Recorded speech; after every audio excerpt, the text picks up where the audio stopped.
कोल्हापुर नाम के गांव में मोहन अपनी पत्नी शीला और एक बेटी पिंकी के साथ रहता था। एक दिन अचानक मोहन की तबीयत बिगड़ जाती है और अचानक ही उसकी मृत्यु हो जाती है। इस सदमे के कारण पिंकी की माँ हमेशा बीमार रहने लग जाती है। अब धीरे धीरे घर में खाने के भी लाले पड़ने लगते हैं। तभी पिंकी अपनी माँ से कहती है, माँ, पापा के जाने के बाद से हमको बहुत परेशानी होने लगी है। अब तो खाने को भी बहुत तकलीफ होती है। माँ, मुझे ही कुछ काम करना होगा। हाँ बेटी, तुम सही बोल रही हो, पर तुम क्या काम करोगी? पिंकी कहती है, हाँ माँ, मुझे भी कुछ समझ नहीं आ रहा है। फिर अचानक ही पिंकी का ध्यान घर पर रखी हुई सिलाई मशीन पर जाता है और अब वह अपनी माँ से बोलती है, माँ, क्यों ना मैं शॉप खोल लूं और सिलाई करना शुरू कर दूं। आपको तो पता है मुझे सिलाई बहुत पसंद है और मुझे सिलाई बहुत अच्छे से आती है। माँ कहती है, तुम सही कह रही हो, कुछ ना कुछ तो काम करना ही पड़ेगा। तुमको सिलाई भी बहुत अच्छे से आता है। मेरे पास कुछ पैसे रखे हैं, तुम मुझसे ले जाओ और शॉप खोल लो और सिलाई करना शुरू कर दो। पिंकी एक शॉप ले लेती है, वहाँ सिलाई करना शुरू कर देती है। देखते ही देखते कुछ दिनों में पिंकी की सिलाई की खूब चर्चा होने लगती है और अब बहुत अच्छे अच्छे कपड़े सिलने लग जाती है। उसकी शॉप में कपड़े सिलवाने वाले भी बढ़ने लग जाते हैं। वहीं बाजू में एक और सिलाई की शॉप थी, जिसकी मालकिन अनीता यह सब देखकर बहुत जलन करती है और वह अपनी नौकरानी से बोलती है, अरे तुमने देखा यह नई सिलाई वाली को? जब से आई है हमारे पूरे कस्टमर अब उसी के पास जाने लगे हैं सिलाई करवाने। नौकरानी, हाँ दीदी, देख रही हूँ। यह जब से आई है तब से हमारे बिजनेस में पूरी तरह चौपट कर दिया है। दीदी, अब हमें कुछ न कुछ करना होगा, वरना ये हमारे पूरे कस्टमर उड़ा ले जाएगी और हम बस देखते ही रह जाएंगे। अनीता कहती है, हाँ तुम सही कह रही हो, आज ही मैं कुछ करती हूँ। फिर अनीता पिंकी की शॉप में जाती है और उससे कहती है, अरे ओ लड़की, आज ही तुम इस शॉप को खाली कर कर चले जाओ। पिंकी कहती है, क्यों बहन, आप ऐसा क्यों बोल रही हो? मैं क्यों इस शॉप को खाली कर कर चली जाऊं? अनीता कहती है, क्योंकि तुम जब से आई हो मेरे सारे कस्टमर तुम्हारे ही शॉप के कपड़े सिलवाते हैं और धीरे धीरे मेरी आमदनी भी कम होती जा रही है, इसीलिए तुम इस शॉप को खाली कर कर चले जाओ। पिंकी कहती है, देखो बहन, लड़ाई की कोई बात नहीं है। तुम भी मेहनत करती हो और मैं भी मेहनत करती हूँ। अब वो तो कस्टमर के ऊपर है कि वो किसके पास से कपड़े सिलवाएगा। अनीता कहती है, ठीक है, तुम नहीं मानोगी ना, मैं तुम्हें देख लूंगी। ऐसा बोलकर अनीता वहां से गुस्से से चली जाती है और दूसरे दिन जब पिंकी की शॉप में कस्टमर आते हैं तो वह बहलाकर अपनी शॉप में बुलाती है और उनसे कहती है, आओ बहन आओ, देखो मैं तुम्हें पिंकी से भी कम कीमत पर कपड़े सिल के दूंगी, मेरे पास ही कपड़े सिलवाओ। कस्टमर कहती है, अरे नहीं, हम तो पिंकी के पास ही कपड़े सिलवाएंगे, हमें उसी के पास कपड़े सिलवाना अच्छा लगता है। ऐसा बोलकर कस्टमर वहां से चली जाती है। अनीता को और भी गुस्सा आने लग जाता है। वह सोचने लगती है कि ऐसा क्या करे जिससे पिंकी का नुकसान हो और वह यहाँ से चली जाए। तभी उसकी नजर उसकी सिलाई मशीन पर पड़ती है और वह सोचती है, यह सारी लड़ाई की जड़ इसकी सिलाई मशीन है। आज रात ही मैं जाती हूँ और इसकी सिलाई मशीन तोड़ दूंगी। और रात होते ही वह उसकी शॉप के अंदर घुसकर उसकी सिलाई मशीन तोड़ देती है। सुबह जब पिंकी आती है और अपनी शॉप खोलती है तो देखती है टूटी सिलाई मशीन, और वो टूटी सिलाई मशीन को देखकर पिंकी बहुत रोती है और बोलती है, ये जरूर उस बाजू वाली अनीता का ही काम है, पर अब मैं कर भी क्या सकती हूँ। ऐसा बोलकर वह अपनी टूटी हुई सिलाई मशीन को लेकर एक पेड़ के पास जाकर बैठ जाती है। तभी वह पेड़ बोलता है, क्या हुआ बेटा, तुम क्यों रो रही हो? पिंकी आश्चर्य से इधर उधर देखने लग जाती है। तब वह पेड़ फिर से बोलता है, मैं बोलने वाला पेड़ हूँ, क्या हुआ बताओ? तुम ये टूटी सिलाई मशीन लेकर यहाँ क्यों बैठी हो और क्यों रो रही हो? पिंकी उस बोलने वाले पेड़ को अपनी सारी बातें बताती है। सारी बातें सुनने के बाद पेड़ बोलता है, बस इतनी सी बात? लो, मैं तुम्हारी सिलाई मशीन अभी ठीक कर देता हूँ। और पेड़ उस सिलाई मशीन को ठीक कर देता है। साथ ही वे उसे एक जादुई सिलाई मशीन बना देता है। पिंकी उस सिलाई मशीन को लेकर वापस अपनी शॉप में चली जाती है और अब वह जादुई सिलाई मशीन और भी सुंदर कपड़े सीने लग जाती है, और वो भी बहुत कम समय में।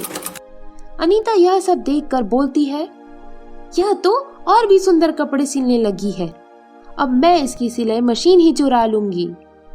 अनीता पिंकी की सिलाई मशीन चुरा कर ले आती है और जैसे ही कपड़े सिलना शुरू करती है, कपड़े सिलने की वजह और फटने लग जाते हैं। तभी अनीता जोर से चिल्लाकर कहती है, अरे यह क्या हुआ? मेरे कपड़े सिलने की वजह फट क्यों रहे हैं? अरे अब मैं क्या करूं? तभी जादुई सिलाई मशीन कहती है, तुमने भोली भाली पिंकी को बहुत परेशान किया है, यह उसी का नतीजा है। तुमने तो उसकी सिलाई मशीन तक चुरा ली। अनीता कहती है, मुझे माफ कर दो, अब मैं दोबारा ऐसा कभी नहीं करूंगी, मैं पिंकी को कभी परेशान नहीं करूंगी। और अनीता पिंकी की सिलाई मशीन उसे वापस कर देती है। अब वो कभी भी किसी को परेशान नहीं करती है, क्योंकि जादुई सिलाई मशीन ने उसको अच्छा सबक सिखा दिया था। आपको मेरी कहानियाँ पसंद आए तो उसे लाइक और सब्सक्राइब जरूर करें। जादुई लिपस्टिक का घर। सोनपुर नामक गांव में सीमा नाम की लड़की अपनी माँ के साथ रहती थी। वो लोग बहुत गरीब थे, उनका घर भी बहुत टूटा फूटा था। उसके पापा की किसी बीमारी के कारण मृत्यु हो गई थी। सीमा की माँ की सब्जियों की दुकान थी, वो सब्जी बेचकर अपना और सीमा का पेट भरती थी। वहीं पड़ोस में उसकी एक फ्रेंड रहती थी, काजल, जो सीमा से बहुत चिढ़ती थी, क्योंकि सीमा पढ़ाई में बहुत तेज थी और हमेशा दूसरों की मदद करती थी। एक दिन सीमा अपनी माँ से कहती है, माँ, मेरी क्लास की सभी लड़कियाँ ट्यूशन जाती है, हमारी क्लास की मैडम के पास, मुझे भी जाना है। माँ कहती है, बेटा, तुमको पता है हमारे पास इतने पैसे नहीं हैं कि तुम्हें ट्यूशन भेज पाओ। जैसे तैसे सब्जी बेचकर गुजारा चल रहा है, ऊपर से ये झोपड़ी देखो कितना टूट गया है। इस बारिश में तो ऐसा लग रहा है जैसे ये घर गिर ही जाएगा। सीमा बोलती है, माँ, हम इतने गरीब क्यों है माँ? कल से अब मैं आपके साथ जाऊंगी सब्जियाँ बेचने। माँ कहती है, हाँ, तुम भी कल से चलना, हमको जल्द से जल्द अपना ये घर ठीक करना है। और रोज सीमा भी स्कूल से आने के बाद अपनी माँ के साथ सब्जियाँ बेचने जाती थी। घर के पास एक पेड़ था, वहीं पर रोज एक बूढ़ी औरत बैठी रहती थी। सीमा सबकी बहुत मदद करती थी।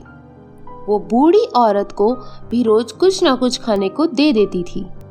एक दिन सीमा अपनी माँ से बोलती है, माँ, आज काजल का बर्थडे है, उसने मुझे भी बुलाया है। माँ कहती है, हाँ तो जाओ ना, किसने मना किया है? सीमा कहती है, पर माँ, मुझे पैसे होना, काजल को कुछ बर्थडे गिफ्ट करना है। माँ कहती है, बेटा, तुमको पता है हमारे पास इतने पैसे नहीं है, तुम ऐसा ही चले जाओ ना। नहीं माँ, नहीं, मैं बिना गिफ्ट के नहीं जाऊंगी। सीमा बहुत उदास हो जाती है और वो उस पेड़ के पास जाकर बैठ जाती है। वहीं बूढ़ी औरत बैठी रहती है। उसको उदास देख बूढ़ी औरत कहती है, बेटा, क्या हुआ? तुम इतनी उदास क्यों हो? तुम तो इतनी अच्छी हो, सबकी मदद करती रहती हो, आज तुमको क्या हो गया? सीमा कहती है, दादी माँ, मुझे अपनी फ्रेंड काजल के बर्थडे में जाना है, मुझे उसको कुछ गिफ्ट देना है, पर मेरे पास इतने पैसे नहीं हैं, मुझे समझ नहीं आ रहा अब मैं क्या करूं। बूढ़ी औरत कहती है, बेटा, जो दूसरों की मदद करता है उसकी मदद भगवान करता है, और तुम तो हमेशा दूसरों की मदद करती रहती हो। ये लो, यह लिपस्टिक तुम अपनी फ्रेंड काजल को दे देना। थैंक यू दादी माँ, थैंक यू। सीमा उस लिपस्टिक को लेकर अपनी फ्रेंड काजल के बर्थडे पर चली जाती है। सारी फ्रेंड उसे कुछ न कुछ गिफ्ट देती हैं। तभी सीमा सिर्फ लिपस्टिक निकालती है और काजल से कहती है, लो काजल, मैंने तुम्हारे लिए गिफ्ट लाया है, ये लो, यह लिपस्टिक रख लो। काजल उस लिपस्टिक को देखकर बहुत गुस्सा हो जाती है और कहती है, सीमा, तुमने यह गिफ्ट लाया है? यह लिपस्टिक, इतनी गंदी सी लिपस्टिक, इसे तो मैं कभी ना लगाऊं। और काजल उस लिपस्टिक को फेंक देती है। सीमा उस लिपस्टिक को उठाकर उदास होकर घर चली जाती है और अपनी माँ को सारी बात बताती है। और उस रात बहुत तेज पानी गिरता है, जिससे उनकी सारी झोपड़ी टूट जाती है। सीमा अपनी माँ से कहती है, माँ, अब हम रात को कहाँ सोएंगे? हमारा तो पूरा झोपड़ी टूट गया है। माँ कहती है, बेटी, तुम चिंता मत करो, आज रात तो हम उस पेड़ के नीचे सो जाते हैं, कल सुबह होते ही कुछ करेंगे। और दोनों उस रात को उस पेड़ के नीचे सो जाते हैं और सीमा के हाथ में वह लिपस्टिक रहती है।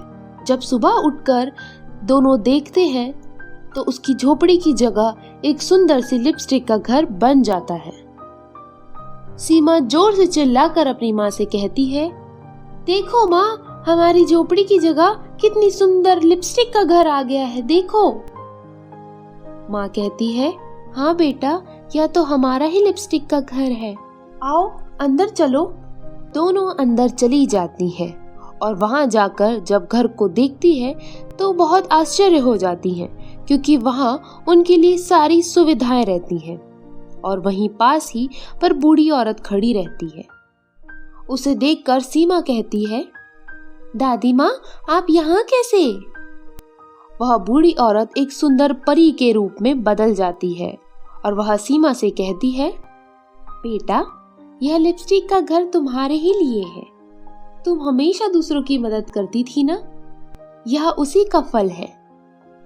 वहीं पास ही खड़ी सीमा की फ्रेंड काजल उसका इतना सुंदर घर देखकर जल जाती है और वहीं सीमा के सुंदर घर के अंदर आती है और उसे देखकर कहती है, वाह सीमा, तुम्हारा इतना सुंदर लिपस्टिक का घर, यह रातों रात ऐसा कौन सा जादू हो गया कि तुम्हारा घर इतना सुंदर बन गया। वहीं परी खड़ी रहती है और काजल से कहती है, बेटा, तुम्हें जो कल सीमा ने लिपस्टिक गिफ्ट किया था, यह कोई मामूली लिपस्टिक नहीं थी, वह एक जादुई लिपस्टिक थी और उस जादुई लिपस्टिक का घर है ये।